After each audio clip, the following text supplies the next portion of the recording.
Assalamualaikum dan selamat pagi. Selamat datang ke channel Cikgu untuk mata pelajaran Matematik A03201. Subtopik kita pada hari ini ialah 3.2 kebarangkalian peristiwa pelengkap. Pertama, kita akan memerihalkan peristiwa pelengkap dalam perkataan dan menggunakan tata tanda set. Contoh pertama, A ialah peristiwa mendapat huruf konsonan daripada perkataan bakti. Nyatakan peristiwa pelengkapnya dalam perkataan dan tata tanda set. Okey, bagaimanakah penyelesaiannya? Okey, penyelesaiannya yang pertama kita tulis dahulu dalam perkataan. Okey, jadi dalam perkataan, perlu ingat kita fokus di sini. A ialah peristiwa mendapat huruf konsonan. Okey, jadi pelengkap kepada huruf konsonan dalam perkataan bakti adalah huruf vokal. Jadi dalam perkataan kita tulis dia sebagai peristiwa pelengkap A prime ialah peristiwa mendapat huruf vokal daripada perkataan bakti. Okey, itu yang pertama. Yang kedua, dengan menggunakan tata tanda set, pertama kita senaraikan dahulu ruang sampel dan juga peristiwa A di mana ruang sampel ialah bakti dan peristiwa A mendapat huruf konsonan iaitu B, K dan T. Maka pelengkap bagi peristiwa A adalah selain daripada peristiwa A ataupun selain daripada huruf konsonan daripada perkataan bakti, maka kita akan dapat selainnya adalah huruf vokal iaitu A dan juga I, maka kita tulis dia sebagai A prime sama dengan AI. Contoh kedua. Contoh kedua, B ialah peristiwa Ify menang dalam pertandingan nyanyian. Nyatakan peristiwa pelengkapnya dalam perkataan dan tata tanda set. Jika Ify menang dalam pertandingan nyanyian, maka peristiwa Ify kalah dalam pertandingan nyanyian adalah peristiwa pelengkap bagi B.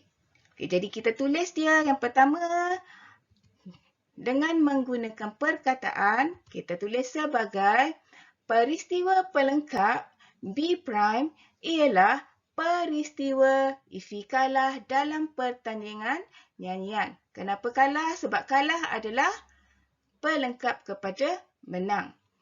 Dengan menggunakan tata tanda set, seperti soalan sebelum ni, kita tulis dahulu ruang sampel iaitu menang dan kalah. Jadi peristiwa B tadi adalah menang, maka selain daripada menang, pelengkapnya adalah kalah, maka kita tulis B prime sama dengan kalah. Seterusnya 3.2.2 bagaimanakah menentukan kebarangkalian peristiwa pelengkap. Sekarang cikgu akan bawa kamu untuk meneroka. Kita nak meneroka bagaimana mengenal pasti peristiwa pelengkap. Di sini cikgu ada bagi 7 kepingkat yang bernombor daripada nombor 1 hingga nombor 7 yang telah disusun pada papan magnet seperti yang ditunjukkan dalam rajah. Jadi daripada rajah kita kenal pasti bahawa ruang sampelnya ialah 1, 2, 3, 4, 5, 6 dan 7. Seterusnya, senaraikan unsur A. Unsur A ialah peristiwa memilih nombor ganjil. Nombor ganjil yang kita pilih itu adalah terdiri daripada 1, 3, 5, 7 daripada susunan papan magnet. Jadi kita tulis peristiwa A sebagai 1, 3, 5, 7. Selepas itu, kita lihat yang seterusnya. senaraikan A prime, di mana A prime ialah peristiwa memilih bukan nombor ganjil. Jadi daripada ruang sampel, bukan nombor ganjil adalah selain daripada peristiwa A ataupun selain daripada nombor 1, 3, 5 dan 7. Jadi selain daripada nombor 1, 3, 5 dan 7, maka A prime sama dengan 2, 4 dan 6. Jadi berdasarkan kepada soalan nombor 2 dan soalan nombor 3, kita boleh kenal pasti bahawa bilangan unsur bagi peristiwa A adalah 4 dan bilangan unsur bagi A prime adalah 3. Jadi kita boleh hitung kebarangkalian bagi kedua-dua peristiwa tersebut. Jadi kita lihat yang pertama. Bagaimanakah menghitung kebarangkalian memilih nombor ganjil? Untuk menghitung kebarangkalian, yang pertama kena ingat rumusnya iaitu PA sama dengan NA over NS. Jadi kita lihat di sini. Okey, kebarangkalian memilih nombor ganjil PA sama dengan 4, di mana 4 itu adalah bilangan unsur bagi peristiwa A dan 7 adalah bilangan ruang sampel. Jadi maka di sini kita lihat jawapannya adalah 4/7. Okey, seterusnya yang kedua. Hitung kebarangkalian memilih bukan nombor ganjil. Bukan nombor ganjil di sini kita ada bilangan kesudahan A prime adalah sebanyak 3. Jadi PA prime sama dengan PA prime sama dengan NA prime over NS sama dengan 3/7 sebab kita ada 3 bukan nombor ganjil iaitu 2, 4 dan 6. Jadi kita dapat jawapannya ialah 3/7. Berdasarkan kepada penerokaan 1 yang kita lakukan tadi, kita boleh membuat kesimpulan bahawa ruang sampel S sama dengan set semesta dalam tajuk set. Jadi ruang sampel adalah 1, 2, 3, 4, 5, 6 dan 7. Jadi kalau dalam set semesta sama juga, cuma kita menggunakan simbol yang berlainan. Okay, untuk kebarangkalian kita guna huruf S dan untuk set semesta kita guna simbol set semesta. Okay, jadi ruang sampel adalah semua kesudahan yang mungkin bagi suatu uji kaji. Seterusnya, pelengkap peristiwa A dalam satu ruang sampel S terdiri daripada semua kesudahan S yang bukan kesudahan A. Contohnya seperti tadilah. Okey, peristiwa A prime ialah semua kesudahan dalam ruang sampel tetapi bukan kesudahan A iaitu bukan 1, 3, 5 dan 7. Jadi kita lihat seterusnya, apabila kebarangkalian peristiwa A ditambah dengan kebarangkalian pelengkap bagi peristiwa A, maka kita akan dapat 1. Okey, contohnya di sini kalau kita lihat kebarangkalian peristiwa A, PA tadi ialah 4/7 dan kebarangkalian peristiwa pelengkap A prime adalah 3/7. Apabila kita tambahkan 4/7 tambah 3/7, maka kita akan dapat 7/7 dan 7/7 adalah 1. Jadi kesimpulannya PA tambah PA prime sama dengan 1. Maka untuk mencari kebarangkalian pelengkap bagi peristiwa A sama dengan 1 tolak kebarangkalian peristiwa A iaitu 1 tolak PA. Seterusnya, cikgu akan memberikan contoh yang ketiga iaitu bagaimanakah kita menghitung kebarangkalian peristiwa pelengkap ataupun kebarangkalian pelengkap bagi suatu peristiwa. Contohnya di sini, kebarangkalian bahawa Malaysia berjaya merebut kembali Piala Thomas ialah 5/8. Okey, yang cikgu tandakan warna warna pink itu adalah kebarangkalian berjaya iaitu 5/8. Jadi soalannya, cari kebarangkalian Malaysia tidak berjaya merebut kembali Piala Thomas. Jadi di sini kita akan menggunakan rumus P A' sama dengan 1 tolak P A. Di mana di sini ialah kebarangkalian tidak berjaya sama dengan 1 tolak kebarangkalian berjaya iaitu 1 tolak 5/8. Jadi 1 tolak 5/8 maka kita akan dapat kebarangkalian tidak berjaya ialah 3/8. Okay, dan di sini kita lihat jika kita tambahkan 3/8 dan 5/8 maka kita akan dapat 1. Okay, jadi jawapan untuk ini adalah 3/8. Seterusnya, cikgu akan bagi kamu contoh yang keempat, di mana contoh keempat, okay, jika kita lihat dalam sebuah kotak terdapat buku kerja sains. Okay, terdapat buku kerja sains, buku kerja matematik dan juga buku kerja sejarah. Okay, dan juga buku kerja sejarah. Bilangan buku kerja sains ialah sebanyak 18 buah. Okay, jika sebuah buku dikeluarkan secara rawak daripada kotak itu, kebarangkalian mendapat buku kerja sains ialah 2/9 dan kebarangkalian mendapat buku kerja matematik ialah 4/9. Soalannya, carikan, okay, soalan yang pertama, carikan kebarangkalian mendapat buku kerja sejarah. Okey, kebarangkalian mendapat buku kerja sejarah. Ingat, bila kebarangkalian, maka kita akan mendapat jawapannya dalam satu nilai. Jadi di sini kita lihat sejarah. Jadi untuk mencari kebarangkalian buku kerja sejarah, okey, jadi rumus yang kita gunakan ialah P A' sama dengan 1 tolak PA. Kenapa kita guna rumus ini?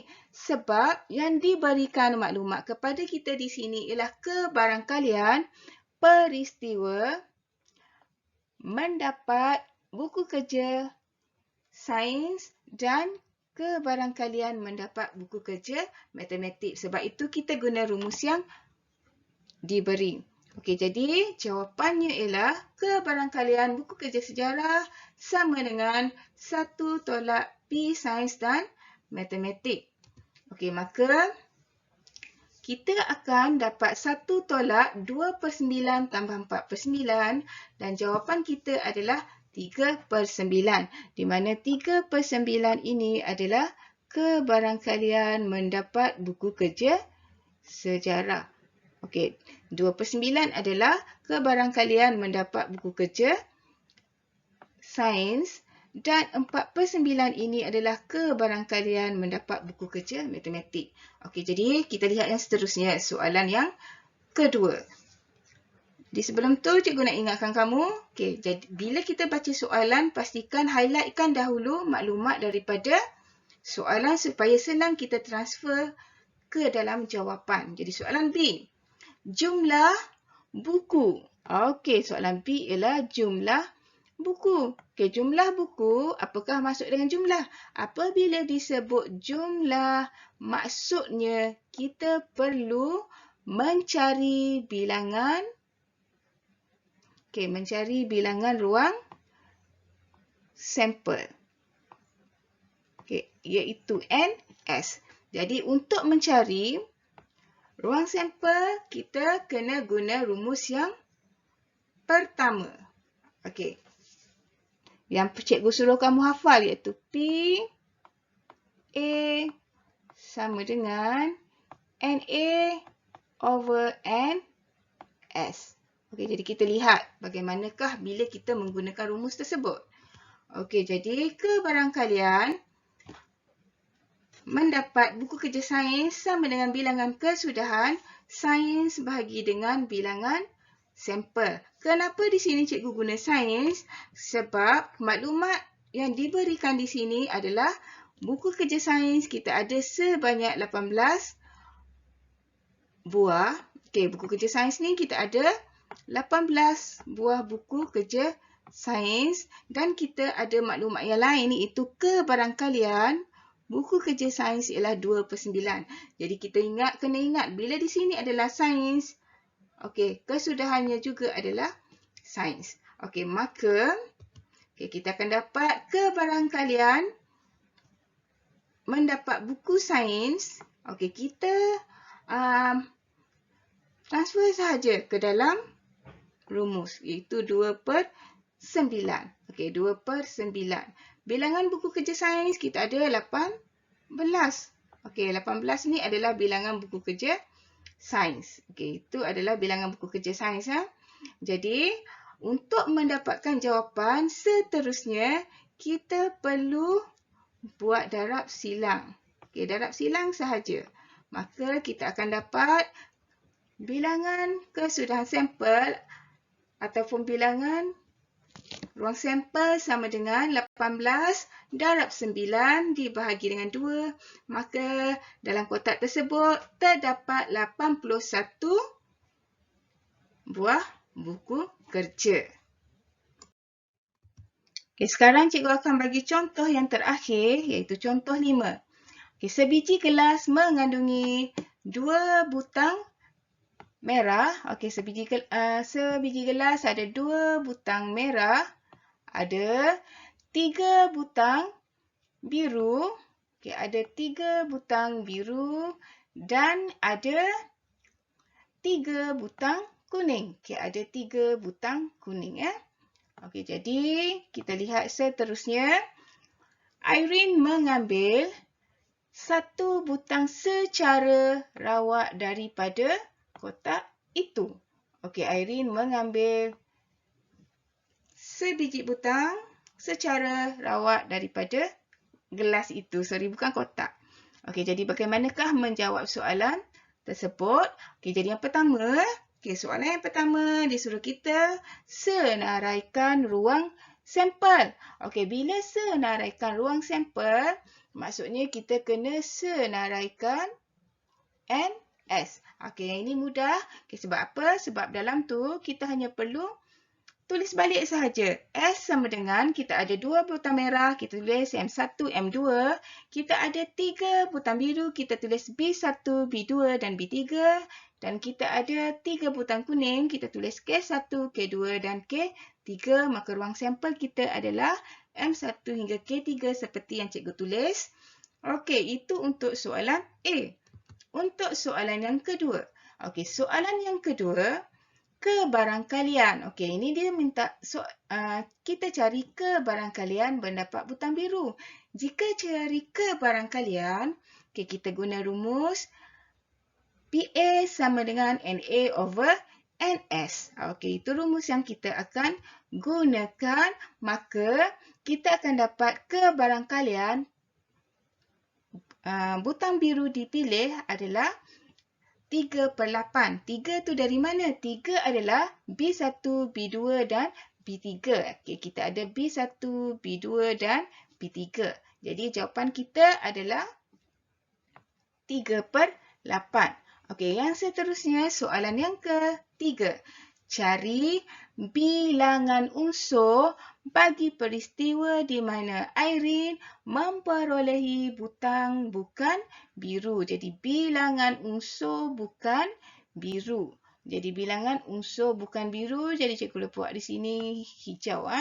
Okey, bilangan unsur bukan biru. Bukan biru maksudnya selain daripada biru. Okey, jadi kita haramkan ambil yang berwarna biru. Okey, yang ada warna biru ni kita haramkan dia. Kita tak tulis yang itu. Jadi, bilangan unsurnya adalah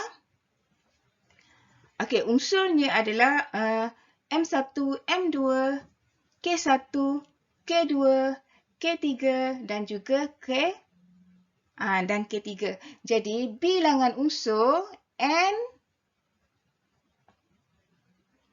B, prime, okay, kita kira kita akan dapat 1, 2, 3, 4 dan 5. Jadi jawapan kita adalah 5. Okey, jawapan kita adalah 5 ya. Okey. Itu soalan yang ketiga. Okey, bilangan unsur. Jadi bilangan unsur adalah satu nombor, satu nilai juga kan.